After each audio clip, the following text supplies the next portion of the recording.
안녕하세요. 세상에 소망의 소식을 전파하는 철수목사TV의 김철수 목사입니다.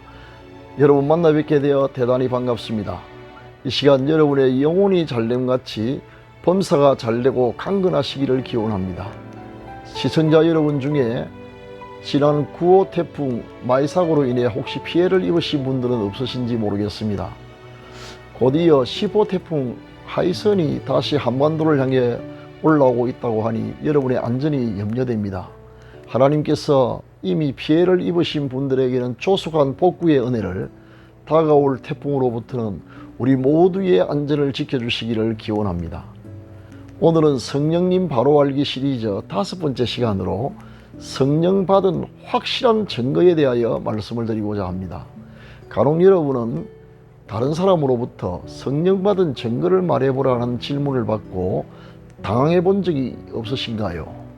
아니면 여러분 스스로 내가 과연 성령을 받았을까 하고 의심을 해본 적은 없었습니까? 성령을 받았음에 대한 여부는 매우 중요한 사안입니다. 바울 사도는 로마서 8장 9절 하반절에서 누구든지 그리스도의 영이 없으면 그리스도의 사람이 아니라고 단언했습니다. 이는 그리스도의 영, 즉 성령을 받지 못했다면 그리스도의 사람이 아니다, 즉 구원받지 못한 사람이라는 의미입니다.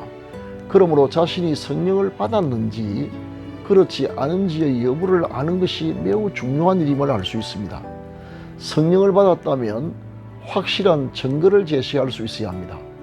물론 성령 받은 다양한 증거들이 있을 수 있으며 어떤 분들은 남들에게 없는 특별한 체험이 있을 수도 있습니다. 우리는 그런 분들의 체험도 존중합니다. 그러나 특정한 사람들이 경험한 특별한 체험을 일반화시켜서는 안 됩니다. 성경이 확실하게 말씀하고 있는 가장 정확하고 확실한 일반적인 증거들에 대하여 말씀을 드리고자 합니다. 우리가 성령 받았다는 확실한 증거가 무엇일까요? 첫째, 예수님을 자신의 주님으로 믿고 고백하는 것입니다. 이를 뒷받침하는 고린도전서 12장 3절 하반절 말씀을 보면 또 성령으로 아니하고는 누구든지 예수를 주시라 할 수 없느니라고 기록되어 있습니다. 환원하면 예수님을 주님이시라고 고백하는 사람은 다 성령 받은 사람이라는 뜻입니다. 성령의 도우심이 없이는 절대로 그런 고백을 할 수 없기 때문입니다. 다만 예수님을 주시라 하는 고백이 어떤 의미를 가지는가에 대하여 잘 알아야 되겠습니다. 예수님을 주님이시라는 말은 헬라어 원어 성경에는 큐리어스 예수스로, 그리고 영어 성경에는 Jesus is Lord로 기록되어 있습니다. 예수님은 나의 주님이시다라는 말이 성령 받은 사람에게는 너무나 쉽고 자연스러운 고백이지만 성령을 받지 못한 사람은 절대로 사용할 수 없는 표현이라는 것입니다. 사실 귀신들도 예수님이 하나님의 아들이신 것과 죄인들의 구주가 되신다는 사실을 잘 알고 있습니다. 그러나 귀신들은 그 사실을 잘 알면서도 절대로 예수님을 자신의 주님으로 영접하거나 고백하지 않습니다.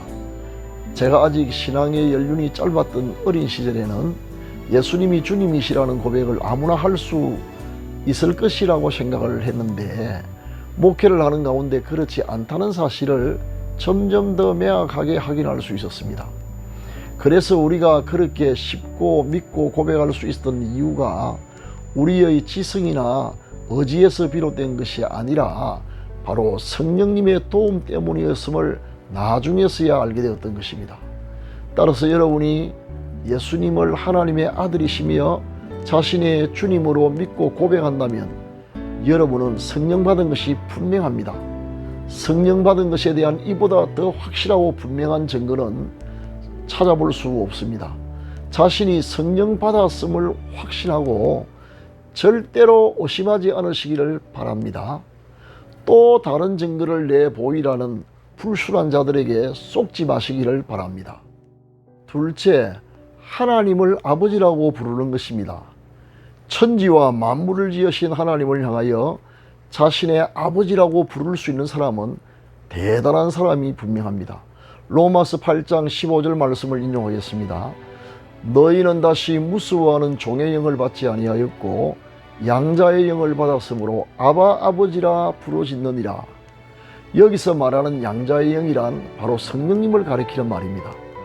즉 아무나 하나님을 아버지라 부를 수는 없지만은 오직 성령을 받은 사람은 누구나 하나님을 향하여 자신의 아버지라고 부르짖는다는 것입니다.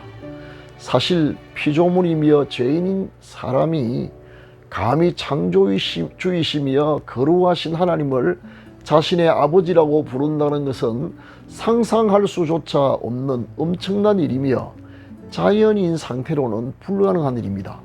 그러나 예수님을 믿는 사람에겐 그것이 너무나 쉽고 자연스러운 일입니다. 저는 어머니 뱃속에서부터 예수님을 믿은 모태신앙인으로 유아 시절부터 교회에서 남녀노소를 만나고 기도할 때마다 하나님을 향하여 예사로 아버지라고 부르는 것을 보면서 자라났습니다. 우스운 이야기입니다만은 어떤 분들은 각기 자신의 출생지를 따라서 사투리로 아버지 혹은 아버지라고 부르기도 했습니다. 어린 우리들도 어른들을 흉내내어서 아버지라고 불렀던 적이 있습니다. 그리고 그렇게 부르는 것을 단 한 번도 이상하게 여긴 적이 없었습니다. 이렇게 쉽게 부를 수 있는 이름 아버지라는 말이 성령 받지 못한 사람에게는 도저히 고백 불가능한 표현임을 알기까지에는 많은 시간이 걸렸습니다. 성령님의 도움이 없이는 결단코 사람이 하나님을 향하여 내 아버지라고 부를 수 없었음을 느껴서야 알았기 때문입니다. 만약 이 방송을 시청하고 계신 분들 중에 하나님이 자신의 영의 아버지이신 것이 믿어지고 하나님을 향하여 아버지라고 고백할 수 있는 분들이 있다면 그분은 성령 받은 분이 틀림없습니다. 더 이상 성령 받았음에 대한 또 다른 증거는 필요치 않습니다. 만약 더 특별한 증거를 요구하는 사람들이 있다면 그 사람은 성경을 부정하는 불순한 사람임을 아시기 바랍니다. 물론 사람에 따라서는 성령님에 대하여 남들이 경험하지 못한 특별한 체험을 할 수도 있습니다.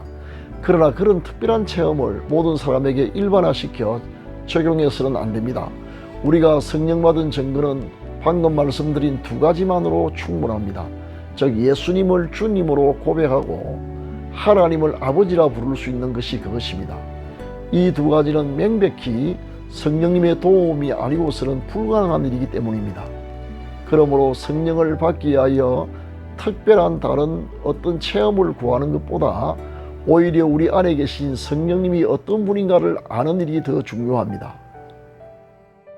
셋째, 내 안에 계신 성령님이 어떤 분인가를 잘 알아야 합니다. 성령님에 대하여 알아야 할 내용이 너무 많지만 시간이 한정되어 있으므로 그 중에서 결정적인 내용 한 가지만을 소개하겠습니다. 성령님은 어떤 분이실까요? 로마서 8장 11절 상반절에 의하면 우리 안에 계시는 성령님은 예수를 죽은 자 가운데서 살리신 이의 영이시라고 말씀하고 있습니다. 이 말씀이 무슨 뜻일까요? 예수님은 십자가에 못 박혀서 완전히 죽었습니다. 그리고 3일 만에 다시 살아나셨는데 완전히 죽었던 예수님을 3일 만에 다시 살려내신 분이 하나님의 영, 즉 성령님이라는 사실을 성경은 분명하게 증언하고 있는 것입니다. 성령님께서 죽은 예수님을 능력으로 다시 살리신 사건을 통해 성령님의 능력이 얼마나 큰가를 짐작할 수 있습니다. 더 놀라운 일은 우리 안에 같은 성령님이 계시다는 사실입니다. 예수님을 살리신 동일하신 성령님께서 언젠가 우리의 죽을 몸도 부활시킬 것입니다. 성경 로마서 8장 11절을 인용합니다. 예수를 죽은 자 가운데서 살리신 이의 영이 너희 안에 거하시면 그리스도 예수를 죽은 자 가운데서 살리신 이가 너희 안에 거하시는 그의 영으로 말미암아 너희 죽을 몸도 살리시리라. 그리고 그 성령님은 지금 우리를 도우시려고 우리 안에 내주하고 계신 것입니다. 저는 지금 이 말씀을 여러분에게 전하면서 제 마음속에 전율이 일어나는 것을 느낍니다. 따라서 우리가 이 사실을 알 때 세상에서 당하는 여러 가지 어렵고 힘든 일에 대하여 두려워하거나 낙심할 필요가 전혀 없다는 것입니다. 분하지만 그래서 성령을 받기 위해 무슨 특별한 체험을 더 구하는 것보다 차라리 이미 우리 속에 계신 성령님에 대하여 더 깊이 알고 그 도우심을 구하는 것이 훨씬 더 중요함을 잊지 마시기 바랍니다. 앞으로 기회가 생기면 성령 충만함과 성령님과 동행하는 법에 대하여 말씀을 드릴 생각입니다. 시청자 여러분, 지금부터라도 항상 성령의 충만함과 그 능력을 구하시기 바랍니다. 그렇게 하면 여러분은 항상 성령으로 충만하여 능력 있는 삶을 살게 될 것입니다. 지금까지의 내용을 요약 정리해 보겠습니다. 성령 받은 증거는 첫째, 예수님을 주님으로 고백하는 것입니다. 둘째, 하나님을 아버지라 부르는 것입니다. 그러므로 셋째, 성령님이 어떤 분인가를 잘 알아야 합니다. 지금부터 회복과 치유를 위한 기도의 시간을 가지겠습니다. 병을 앓고 계신 분들은 환부의 믿음으로 손을 얹으시고, 다른 소원이 있는 분들은 가슴 위에 손을 포개 얹으시기를 바랍니다. 비록 짧은 시간 드리는 기도이지만 하나님께서 반드시 응답해 주실 줄 믿습니다. 기도를 시작하겠습니다. 거룩하신 하나님, 우리에게 진리의 성령을 보내주셨음을 감사드립니다. 지금 우리가 처해 있는 환경이 매우 열악합니다.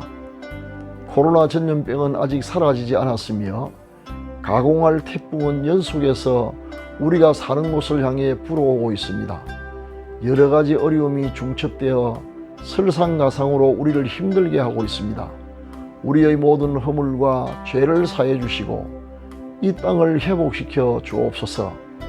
재난을 당한 분들이 어려움을 딛고 속히 일어설 수 있도록 힘을 내어 주시고 온갖 죄로부터 우리를 지켜 주옵소서. 항상 성령으로 충만하게 하옵시며 치료하시는 하나님께서 우리의 모든 병을 고쳐 주옵소서. 우리의 남은 삶을 복음을 전파하며 하나님의 영광을 위해 살게 하옵소서. 우리 구주 예수 그리스도의 이름으로 기도드립니다. 아멘. 시청자 여러분, 동영상을 제작할 때마다 항상 느끼는 아쉬움은 시간의 제약으로 인해 충분한 말씀을 드릴 수 없다는 사실입니다. 이 문제를 어떻게 보완할 수 있을지 여러분과 함께 기도함으로 방법을 모색해 보아야 할 것 같습니다. 오늘은 여기서 아쉬운 작별을 해야 할 것 같습니다. 비록 코로나, 태풍, 경제위기 등 온갖 어려움이 우리 사면을 둘러싸고 있으나 성령님께서 여러분을 반드시 도우셔서 승리하게 해 주실 줄 믿습니다. 저도 부족하지만 시청자 여러분을 위해 기도하겠습니다. 다시 만날 때까지 부디 건강하시고 하나님의 은혜로 범사가 행통하시기를 기원합니다. 여러분의 좋아요와 구독 신청은 복음을 널리 전파하는 데 큰 힘이 됩니다. 물론 구독 신청은 무료입니다. 지금 이 방송을 시청하고 있는 분들 중에는 한국 전역은 물론 미국, 일본, 호주, 필리핀과 동남아시아 여러 나라, 중국 등에 계신 분들이 있으며 한국말을 모르는 분들은 심지어 자동 번역기를 사용하여 듣고 있다는 소식도 들었습니다. 제가 동영상을 전도용으로 사용해 보니 반응이 아주 좋았습니다. 대면 정도가 사실상 어려운 이때 이 동영상을 여러 곳에 보내는 것도 전도에 큰 도움이 됩니다. 여러분의 협조를 간곡히 부탁드립니다. 성경 말씀을 몇 군데 인용하고 마치도록 하겠습니다. 고린도후서 12장 3절 말씀입니다. 3절 하반절 말씀입니다. 성령으로 아니하고는 누구든지 예수를 주시라 할 수 없느니라. 다음은 로마서 8장 15절 말씀입니다. 너희는 다시 무수하는 종의 영을 받지 아니하였고 양자의 영을 받았으므로 아바 아버지라 부르짖느니라. 마지막으로 로마서 8장 11절 말씀입니다. 예수를 죽은 자 가운데서 살리신 이의 영이 너희 안에 거하시면 그리스도 예수를 죽은 자 가운데서 살리신 이가 너희 안에 거하시는 그의 영으로 말미암아 너희 죽을 몸도 살리시리라. 아멘.